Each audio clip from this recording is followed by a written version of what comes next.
네, 안녕하세요. 적장입니다. 오늘 제가 간단하게 이 강남역에 있는 건물들을 소개시켜 드릴 거고요. 제가 어떤 건물을 매입하려고 하는지 여러분들 보여드리겠습니다. 자, 따라 보시죠. 강남역은 사람이 많아서 찍기가 너무 힘드네. 강남에서 제일 좋은 골목이 어디냐 하면은 이 골목이 되는 거예요. 이 골목. 설날 전날 12시 반인데요. 사람들이 계속적으로 많이 왔다 갔다 하는 유동인구가 굉장히 많은 골목입니다. 이 골목이. 강남은 많이 와보신 분은 아시겠지만은 자, 이 골목이 비싼 골목이고요. 이번에 거래 가격이 찍힌 것 중에, 그다음에 부동산에 나온 곳 중에 하나가 있는데요. 요 앞에 있는 건물 같은 경우에 평당 3억 원에 나와 있더라고요. 평당 3억 원. 이 골목이 땅을 잘 밟고 다닐 수 없는 곳이에요. 보면은 토지 한 평이라 그러면 어느 정도죠? 요 정도, 요만큼의 3억이에요. 3억. 강남은 그런 동네입니다. 평당 1억, 2억, 3억이 거래되는. 이 건물이 3억에 지금 부동산에 나와 있고, 자, 가보시죠. 일로 보시면 원래 사람들은 일로 많이 내려옵니다. 샥샤퍼가 있는 이 골목으로 사람들이 많이 올라오거든요. 이렇게. 그리고 저 앞에 70하고 옆으로 해서 이번에 신분당선이 생기거든요. 사람들이 또 많이 밀려 들어오겠죠. 이렇게 내리면 바로 이렇게 올라올 수 있는 그런 거고, 지금 이 건물이 작년에 평당 한 2억 원 정도에 거래된 걸로 알고 있어요. 제가 매입을 하려고 보는 건물이 어떤 건물이냐, 자, 보시죠. 이 건물이에요. 이 건물 보이시죠? 이 건물 딱 올라오면, 밑에서 올라오면은 바로 딱 보이는 건물. 아까 보셨던 요 뒷건물이 평당 2억에 거래가 됐잖아요. 근데 그 작년 말이고, 강남 같은 경우에는 실거래가 신고를 계속 합니다. 갱신된다 그러거든요. 거래 가격이 거래가 되고 나면은 그 다음 계속 올라간단 말이죠. 왜냐, 강남 같은 경우에는 가지고 싶은데도 불구하고 가지지 못하는 땅이에요. 보시면 아시겠지만은 전 세계인이 갖고 싶어하는 땅 중에 하나거든요. 전 세계 다른 나라보다도 아주 저렴하다라고 생각하시더라고요. 그래서 외국인들도 와서 많이 샀죠. 그러다 보니까는 대한민국 사람 부동산 하시는 분들은 누구나 강남에 땅을 가지고 싶어 합니다. 그렇기 때문에 그 가치가 더 많다라는 것이고요. 저희가 2억, 아까 거기가 3억. 그럼 이 건물은 평당 얼마 할까요? 저는 얼마에 지금 협상을 하고 있을까요? 우리는 투자할 때 이런 부분에 대해서 고민을 많이 해보셔야 됩니다. 주변 가격이 얼마니까 이 가격은 얼마 거야. 이게 딱 정확해지면은 우리가 투자를 잘하는 사람을 하거든요. 우리 동료분들도 생각해 보셔야 되고요. 제가 지금 협상을 하고 있는 금액은 1억 3천만 원입니다. 평당 1억 3천만 원. 물론 이거보다 더 좋은 건물이 있을 수 있습니다. 하지만 전 개인적으로 굉장히 탐나는 물건이기도 합니다. 그런데 더 중요한 게 있어요. 이 1억 3천만 원짜리를 얼마만큼 잘 꾸며서 임대를 놓을 수 있을까? 이 부분에 대해서 이 생각을 좀 많이 해봐야 되거든요. 건물을 어떻게 꾸미면 좋을까요? 좋은 게 뭐냐면은 지금 요 뒤에 있는 건물이 신축을 하고 있잖아요. 이 뒤에 있는 건물이 신축하고 나면은 이 거리가 완공이 되고 나면은 훨씬 더 번쩍번쩍할 겁니다. 이 골목 자체가. 그럼 우리는 그 가운데 이렇게 매물을 갖고 있는 거죠. 개인적인 생각으로는 여기다 벽을 쳐서 벽화를 좀 그려볼까? 라는 생각도 합니다. 물론 그거는 좀 더 논의를 해봐야겠죠. 우리 상상할 줄 알아야 되잖아요. 이거 어떻게 꾸밀까? 건물을 어떻게 꾸미냐에 따라서 이 건물의 가치가 완전히 달라지는 거거든요. 1억 3천에 사서 1억 5천에 판다. 66평입니다. 그럼 2천만 원만 더 비싸게 받더라도 우리는 10억 이상의 차이를 남기는 거예요.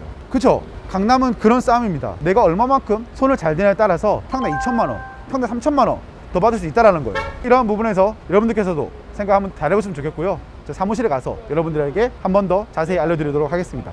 네, 감사합니다. 앞선 영상 잘 보셨나요? 정말 강남의 땅값이 어마어마하죠? 정말 높죠? 강남은 정말 이래서 강남 하나 봐요. 그래서 제가 이 빌딩을 매입하려는 이유, 그리고 이 빌딩에 대한 문제점이 있고요. 그 문제점을 모르시는 분과 아시는 분에 대해서는 또 정말 많은 차이가 있다고 생각합니다.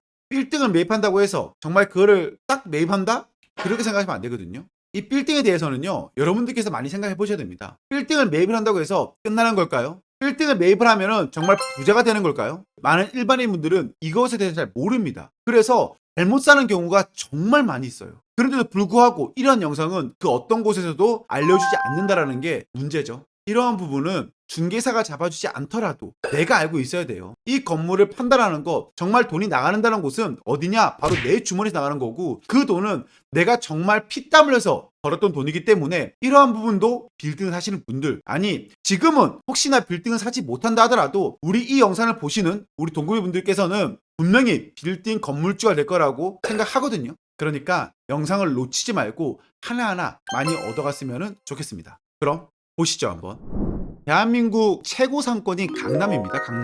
강남이 좋다라는 거는 대한민국 사람 누구나 다 알고 있어요. 그러면 또 생각하죠. 근데 강남은 너무 비싸니까 지금이 꼭지 아니야? 더 안 올라가는 거 아니야? 우리 강남의 토지 가격이 어느 정도 선에 거래가 되는지, 한번 보실까요? 밸류맵이라는 사이트를 보면요, 우리가 어느 정도에 거래되는지에 대한 정보를 알 수 있습니다. 강남을 보시면요, 엄청나게 거래가 많이 됐습니다. 거래 연도 들어가셔서 저는 최근 한 3년가량 봅니다. 보고 닫기. 그럼 정말 엄청나게 많은 물건들이 이렇게 보이죠. 금액을 보면 잘 모르겠으니까 저 같은 경우에는 왼쪽 상단에 총액에서 단가로 바꿉니다. 그러면 여기 토지의 한 평당 얼마에 거래됐는지 이러한 정보가 나오는 것입니다. 우리가 근린 상가 같은 경우에는 안 그래도 근린 시설, 꼬마 빌딩, 이러한 토지를 깔고 있는 이러한 건축물 같은 경우에는 평당 얼마냐 이렇게 거래가 되거든요. 그러니까는 이 평당 가격을 클릭해서 평당 얼마인지 보시면은 검색을 하시는데 많은 도움이 되지 않을까 생각합니다. 강남역에서 제일 비싼 골목, 물론 대로변이 제일 비싸겠죠. 사람들이 제일 많이 가는 골목 중 하나는 바로 이 골목입니다. CGV로 올라와서 이 골목. 5번 출구로 나와서도 이렇게, 4번 출구 나와서도 이렇게. 물론 왼쪽에 있는 여기도 많이 갑니다. 강남이야 뭐 사람이 너무 많으니까요. 어디가 덜 많다, 더 많다? 가늠하기 힘들죠. 자, 볼게요. 강남에는 토지 평당, 이 한 평당 얼마 정도에 거래될까요? 12번 출구 나와서 여기 있는 건물. 평당 2억, 평당 2억 4천, 평당 6억 9천. 뭐야? 강남에는요, 평당 6억 9천입니다. 최고가를 찍었죠? 평당 6억 9천. 정말 비싸죠? 이렇게 보면은 내게 아닌 것 같죠? 난 못할 것 같죠? 하지만 들어보십시오. 강남 빌딩만 아니더라도 내가 투자할 때는 큰 곳, 높은 곳을 바라보고 접근해야 되는 게 맞는 것이거든요. 그러니까 여러분들도 끝까지 들어보셔야 됩니다. 자, 이렇게 해서 평당 1억 선에서 평당 약 7억 선까지 정말 다양한 건물들이 많이 나오는 곳이 바로 강남입니다. 요즘에 문제가 또 이런 거죠. 이 강남 같은 경우에는 대한민국, 우리나라 사람만 사는 게 아니에요. 지금 기사를 보시면 아시겠지만 어떤 분들이 산다? 외국인들이 지난해부터 서울의 강남에 있는 것을 쓸어 담기 시작했습니다. 그래서 이 강남이라는 도시는 외국에서 봤을 때는 아직까지 싸다 그래요. 그만큼 많은 관심을 가지고 있다라고 말씀드리는 거예요. 그래서 이렇게 외국인이 지난해 서울 강남 부동산 매물 쓸어 담았다라는 기사를 많이 보셨을 것입니다. 이래서 문제가 많이 되긴 합니다. 다음은 제가 강남을 많이 선호한 이유. 강남 이렇게 보면요, 1억부터 7억까지 정말 가격이 다양하죠. 그럼 많은 분들이 뭐라고 하시죠? 더 오를 수 있어요? 이렇게 의문점을 가집니다. 강남 제대로 된 공부 한번 해보셨나요? 가격을 보는 게 아니고요, 가치를 보는 것입니다. 왼쪽으로 보시면 여기 있는 이 창고 보셨나요 혹시? 이런 곳 혹시 길 가다 보셨나요? 이런 거 보셨나요? 그럼 우리는 의문점을 가져야 돼요. 도대체 이 금싸라기 땅에 왜 고층 빌딩이 없이 이런 것들이 있는 거야? 왜 그럴까에 대해서 생각을 해보셔야 됩니다. 해당 토지는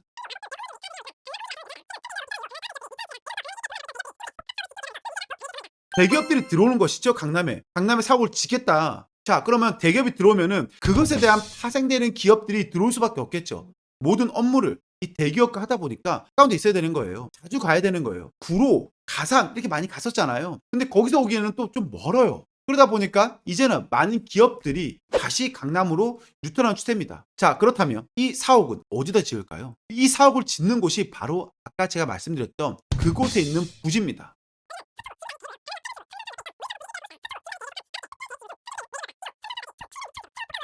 이게 무슨 말이죠? 바로 여기를 아까 말씀드렸던 바로 이곳이죠. 자, 이곳을 뭘로 한다고요? 복합 업무로 거듭날 계획이래요. 지금 여기가. 이 부지가요. 이런 부분 알고 계셨나요? 여기에 그런 복합, 특수로 지어준대잖아요. 여기 같은 경우에 엄청나게 높게 이제 해주는 거예요. 지구 단위 계획을 해서 당신들이 빨리 일자리 창출을 해. 어떠한 지구 단위 계획을 특별법으로 풀어주는 거예요. 너희 짓고 싶은 대로 지어. 이런 느낌인 거예요. 얼마나 큰 건물이 들어오겠습니까, 지금? 지금은 비록 창고같이 보인 거지만은 향후 몇 년 뒤에는 어마어마한 것이 된다는 것이죠. 자, 그렇다면은 인구 유입이 된다는 것이죠. 수요와 공급, 부동산 잊지 말아야 되는 거 바로 그거죠. 수요와 공급. 대기업이 들어오면은 계속 파생되는 기업들이 계속 들어온다는 거예요. 그럼 여기는 더 엄청난 동네가 될 거라고 생각합니다. 자, 그리고 또 하나 있죠. 바로 이 경부고속도로 지하화. 많은 분들이 될까? 안 될 것 같아. 하지만은 이번에 또 이렇게 한남에서 양재까지 박영선 후보가 경부고속도로 지하화하자라고 합니다. 자, 이거는 처음부터 그냥 나왔던 게 아니고요. 예전부터 있었던 거긴 해요. 계속적으로 공약이 나온다고 있습니다. 자, 이랬을 때에는 완전 달라지는 거죠. 어떤 일이 벌어지냐면요. 양재 경부고속도로에서 한남대교까지 이거를 지하화하자는 거예요. 그럼 지상에는 어떤 게 있는 거죠? 공원을 짓고 아파트를 더 짓자라고 하는 거예요. 그러한 공약을 내걸는다는 겁니다. 이러한 것들을 예전에는 정말 허망된 꿈이야 되지 않아 했지만은 이제는 이걸 하기 위해서 슬슬 손을 또 댄다라는 거예요. 물론 선거에 대한 공약일 수 있습니다. 하지만 이 공약은 이번 한 번만 나온 게 아니고요. 예전부터 계속 왔던 거예요. 그렇다 보니까 희망이 있는 거예요. 공약일 뿐일 수도 있겠지만은 기본적으로 투자를 하는 사람이다 하면은 우리 동구민분들은 알고 계셔야 된다는 거예요. 정말 기대됩니다. 그렇기 때문에 강남하는 거예요. 사람들이 몰리죠. 몰리면 어떻게 되죠? 먹거리 가야겠죠. 오피스 사람들이 어떻게 돼요? 회식해야겠죠. 먹거리 가야겠죠. 모임해야겠죠. 미팅해야겠죠. 그러한 분들도 어디서 할까요? 네, 맞습니다. 강남 주변에서 강남과 신논현, 논현, 신사 이렇게 이 바운드리에서밖에 할 수 없다라는 거예요. 하지만 그 중에 제일 포인트가 되는 곳은 바로 강남이 될 거란 말입니다. 자, 이 정도 말씀드렸으면은 제가 지금 눈이 뻘겋게 강남만 보는 이유를 아시겠나요, 이제는? 제가 이번에 매입하려고 했던 부동산이 있었는데요. 이 부동산, 이 꼬마 빌딩을 지금 조금 더 검토해야 될 부분이 있습니다. 이게 뭐냐면요. 바로 허가권이라는 거예요. 허가권. 우리가 영업을 하기 위해서는 허가라는 것을 받아야 돼요. 영업 허가권 같은 거요. 상가 투자하시는 분들이 이 허가권에 대해서 잘 모르시는 경우가 많이 있습니다. 자, 허가권에 대해서 쉽게 얘기 드립니다. 이 허가권은 내가 영업을 하기 위해서 시군청에다가 신고를 하는 거예요. 시군청에서 영업을 해도 됩니다. 영업 신고 필증 이런 거 주잖아요. 그럼 여기다가 이제 사업을 영위할 수 있는 거거든요. 자, 그런데 문제가 생겼습니다. 예를 들어서 PC방이 있는데요. PC방 옆에 학교가 생긴 거예요. PC방 옆에 학교가 생기면은 학교 정화구역이라는 게 있거든요. 이 학교 주변에는 더 이상 PC방이 들어오지 못합니다. 그런데 이 PC방, 기존에 있던 PC방은 없애지 못합니다. 왜냐? 기존에 있던 걸 없앨 수 없습니다. 그래서 이 PC방은 장사가 굉장히 잘 되겠죠. 왜냐? 학교 앞에 있는 유명한 PC방이니까. 재밌는 거는요. 이 PC방에 있는 영업 허가증을 없애면은 다시 나진 않습니다. 그래서 여기서 PC방을 영위하기 위해서는 이 PC방의 영업 허가권을 계속적으로 승계를 받으면 됩니다. A라는 사람이 B한테 양도, B라는 사람이 C한테 양도. 이렇게는 가능합니다. 하지만 회로 내는 건 안 되거든요. 무슨 말인지 이해하셨나요? 이러한 식으로 허가권에 대한 이해와 개념을 알아야 되는 거예요. 특히나 건물주는 무조건 알아야 됩니다. 그런데 많은 분들은 이런 허가권에 대해서 전혀 모르고 살아가고 있어요. 그래서 손해를 보는 경우가 굉장히 많고요. 그렇다면은 제가 매입을 했던 부동산은 어떠한 문제가 있느냐? 매입하려고 했던 부동산은 1990년도에 지어졌습니다. 그때 당시에는 이런 건축법이 강하지 않았어요. 우리 음식점이 제일 많이 들어오잖아요. 그때 당시에는 지하에도 음식점 하는데 1층에도 음식점을 하는데 전혀 문제가 없었습니다. 그래서 이 건물 같은 경우에도 지하랑 1층에는 음식점이 들어와 있었습니다. 그런데 그 중간에 건축법이 개정이 됩니다. 어떻게 개정되느냐? 25조 보면요. 지하층에 구조라는 게 있습니다. 53조에 따라 건축물에 설치하는 지하층의 구조 및 설비는 다음 각 호의 기준에 적합해야 된다. 이게 개정이 2003년 1월 6일부터요. 2010년 12월 30일까지 계속 개정이 되어 왔습니다. 여기서 중요한 거는요. 거실의 바닥 면적이 50제곱미터 이상인 층에는 직통 계단 외 피난층 또는 지상으로 통하는 비상 탈출구 및 환기통을 설치할 것이라고 되어 있습니다. 1990년도에는 이러지 않았었어요. 근데 2000년 이후부터는 이제 이러한 개정이 생긴 거예요. 무슨 말이죠? 직통 계단 이외에 피난 계단이 있어야 된다는 거예요. 화재가 되었을 때 나갈 수 있는 계단이 있어야 된다라고 얘기하는 겁니다. 저희 지금 해당 건물에는 이 나갈 수 있는 계단이 없어요. 직통 계단밖에 없어요. 이 지하층 같은 경우에는 1990년도에 처음 들어왔기 때문에 영업 허가증을 받은 거예요. 음식점에 대해서. 그 기존에 있던 허가를 계속적으로 물려받았으니까는 이거에 대한 요건을 충족시키지 않아도 영업을 하는데 문제 없었습니다. 그런데 제가 이번에 매입을 하려고 가보니까는 임차인이 벌써 나가버렸어요. 그리고 이 허가증을 없애버렸죠. 이 임차인이 이 음식점에 대한 영업 허가권을 제가 데리고 오는 다른 사람한테 넘겨주고 나가셨어야 되는데 그냥 지금 나가버렸습니다. 그럼 말소가 됐죠. 자, 그렇다면 문제가 뭐가 생기느냐? 제가 생각했던 업종들이 들어올 수 없다라는 것이고 제가 원하는 임차인을 맞출 수 없다라는 것이죠. 그러면 그렇게 말할 수 있죠. 지하 뚫으면 안 돼? 지하 뚫는 게 쉽지는 않습니다, 여러분. 그럼 문제가 뭐가 생기나요? 내가 원하는 업종들을 유치하지 못하겠죠. 그러면 당연히 내가 원하는 월세를 받지 못하겠죠. 그 월세를 못 받는다 그러면 어떻게 되죠? 매매가가 떨어지는 것이고 매매가 떨어지면 어떻게 되죠? 내가 손해볼 수밖에 없다. 자, 이런 허가에 대해서는 누군가 말을 해줘야 되는 거예요. 근데 많은 분들은 그냥 강남 빌딩을 사면 돈을 벌겠지라고 생각하는 거죠. 물론 이거를 피해갈 수 있는 많은 조항들이 있습니다. 제가 그런 디테일에 대해서는 다음에 정말 나를 잡아서 하나하나 말씀드리긴 해야 돼요. 근데 하지만은 큰 예시로 제가 지금 보여드린 겁니다. 이러한 부분을 알고 계시는 분, 모르고 계시는 분에 따라서 정말 큰일 나는 거죠. 피난 계단은 지하만 있어야 되는 게 아니에요. 1층을 제외한 다른 면적들도 전부 다 피난 계단이 있어야 된다는 거예요. 근데 있다 없다? 있는 것도 있지만 없는 것도 있는 거예요. 그런데 그걸 모르고 매입을 한다? 내 돈이 얼마가 들어가는데 아까 1억에서 7억까지 들어가는데 이걸 모르고 한다? 어떻게 하실 거예요? 그래서 정말 돈 버시겠어요? 그건 돈을 버리는 일입니다. 그래서요, 어떠한 것에 매입을 할 때, 내가 투자할 때는 그만큼 잘 알아보고 접근해야 되는 거예요. 그런데 많은 분들은 이러한 부분에서 모르시죠. 모텔을 접근할 때 어떻게 되는지, 근린시설, 빌딩을 접근할 때 어떻게 되는지, 어떠한 부분이 문제가 되는지, 이러한 부분을 알아야 된다는 거예요.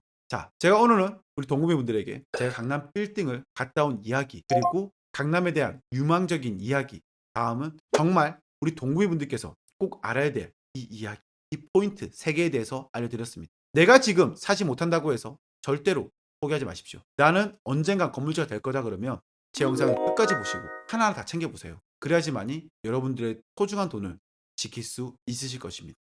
오늘 영상 여기까지 하고요. 저도 이번에 매입할 부동산 어떻게 접근해야지만이 수익을 정말 극대화할 수 있는지 면밀히 따져보고요. 제가 매입을 하게 되면 한 번 더 영상을 올려드리도록 하겠습니다. 오늘이 2월 10일인데요. 영상이 업로드 됐을 때는 여러분들이 설날이 지났겠지만은 저는 아직 안 지났으니까 여러분들 2021년 새해 복 많이 받으시고요. 정말 대박 나십시오. 2021년 동금이 파이팅. 감사합니다.